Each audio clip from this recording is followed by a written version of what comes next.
अगर तुम्हारा कोई बहन या भाई है तो ये एनिमे तुम्हारे लिए नहीं बना। अगर वो खास कर कि ऑपोजिट जेंडर का हो तो फिर ये एनिमे बिल्कुल मत देखना, क्योंकि ये मैं रिकमेंडेड नहीं करने वाला हूँ। क्योंकि इस एनिमे में ऐसी ऐसी सारी चीज़ें दिखाई गई है इतनी डीप में और इतनी डिटेल में दिखाई है कि भाई बंदा एक टाइम को सोचने पे भी पड़ जाएगा। अब ये एनिमे फ़िलहाल ही क्रंची रोल पे अवेलेबल है। मैंने एक्चुअल में इसके अभी 8 ही एपिसोड देखे, 12 एपिसोड अवेलेबल है क्रंची रोल पे, लेकिन 8 ही एपिसोड देखे।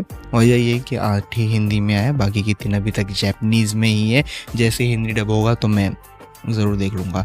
लेकिन ये एनिमे जो है अपने बेसिक कंसेप्ट को इसी तरीके से फॉर्मूला करता है कि आप लोग इसे देखने को मजबूर पड़ जाएंगे, क्योंकि इसकी स्टोरी लाइन है ना नॉर्मल तो नहीं है लेकिन थोड़ी कॉम्प्लिकेटेड है। जहाँ पर मेन कैरेक्टर जो है एक लड़का है और फीमेल मेन कैरेक्टर है, तुम लोगों को आइडिया लगी गया होगा। लेकिन इनकी ट्विस्ट जब इनकी ज़िंदगी में ट्विस्ट तब आता है जब इनको पता चलता है कि इनकी मम्मी पापा आपस में शादी कर रहे हैं और उसकी बहन स्टेप सिस्टर बनने वाली है और उसका भाई स्टेप ब्रदर बनने वाला है। मतलब बेसिकली यही कंसेप्ट होने वाला है, जहाँ पे बंदा अपनी कह सकते हो कि दोस्त के साथ डेली लाइफ जीने वाला है। अब वो उसकी दोस्त बनती है और बहन कम बनती है, ये तो हम पता चल ही जाएगा।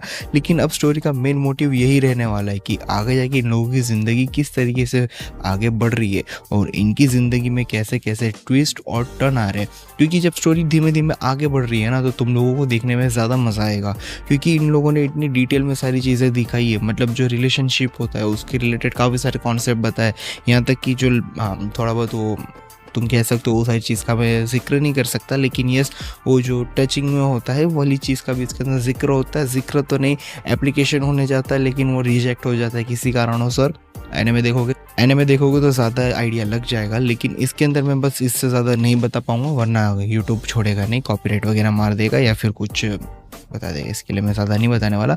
लेकिन यस इसके अंदर वो सारी चीज़ें के अलावा भी मूवी काफ़ी ज़्यादा अच्छी इंटरेस्टिंग है, क्योंकि दोनों को आपस में एक दूसरे के लिए फीलिंग्स है, लेकिन वो एक दूसरे को बता नहीं पा रहे और बता भी नहीं सकते, जो कि मोस्ट प्रोबेबली ये हो रहा है एनिमे में।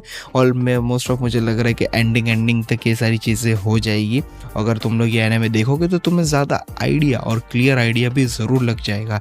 इनफैक्ट इस एनिमे के अंदर एक बड़ी बात ये भी है कि तुम जब इसे देखने बैठोगे ना तो तुम लिटरली इसे छोड़ने वाले नहीं हो, क्योंकि इसकी स्टोरी कंसेप्ट जो है ना इस तरीके से ही क्रिएट करा गया है कि अगर तुम अपनी ज़िंदगी में कुछ ऐसा होता है तो इस सिचुएशन में तुम्हें क्या करना चाहिए। और मोस्ट ऑफ बंदे की और भी 2 लड़कियां पट रही है इस एनिमे के अंदर, हाँ हम लोग देख पा रहे हैं। उसमें से एक बंदी के पास सिर्फ 6 महीने का ही टाइम है, जो कि जल्द ही इस दुनिया से जाने वाली है। लेकिन अब देखना यही होगा कि अब बंदा अपनी ज़िंदगी में इन दोनों को कैसे संभालता है। मोस्ट ऑफ ज़्यादातर लास्ट चॉइस तो उसकी बहन ही होगी, जो कि स्टेप सिस्टर है। तुम लोग स्टोरी देखोगे ज़्यादा आइडिया लग जाएगा। और मेन बात, अब जब अगर तुम ये एनिमे देखने का मूड बना ही लिए हो तो मैं एक चीज़ क्लियर कर देता हूँ। मैंने जो स्टार्टिंग में बताई थी कि अगर तुम्हारा कोई भाई या बहन है वो ऑपोजिट जेंडर का हो तो बिल्कुल मत देखना, और स्पेशली उसे भी मत दिखाना, या फिर तुम खुद भी मत देखना, क्योंकि तुम्हारे जो सोच है, तुम्हारी जो कह सकते हो कैरेक्टर है उसके प्रति बिगड़ सकता है, या फिर कह सकते हो कि तुम लोगों की काफ़ी सारी अनबन भी हो सकती है। और मोस्ट चांस ये भी है कि भाई ज़िंदगी ठीक से ना भी चले।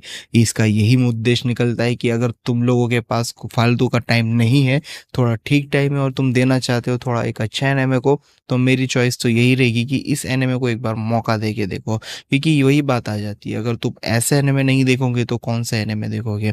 जो कि हम वैसे ज़्यादातर चॉइस लोगों की एक्शन फिगर वाले होते हैं, उसके अलावा भी बंदे लोग कुछ ऐसा एनिमे भी देखना चाहते हैं। एक्शन वालों के बारे में तो सभी लोग बातें करते रहते हैं, एडवेंचर वगैरह की, लेकिन थोड़ा बहुत ऐसा एनिमे के बारे में भी डिस्कशन ज़रूर बनता है जो कि उन लोगों से अलग होता है, जो कि इसको उस तरीके से दिखाते हैं कि भाई ये ऐसा एनिमे है, रोमांटिक है, जाके देख लो। हालांकि देखना तो चाहिए, लेकिन कुछ उस अंदाज में नहीं, एक्सप्लेनेशन कुछ और होना चाहिए ताकि पब्लिक समझ सके।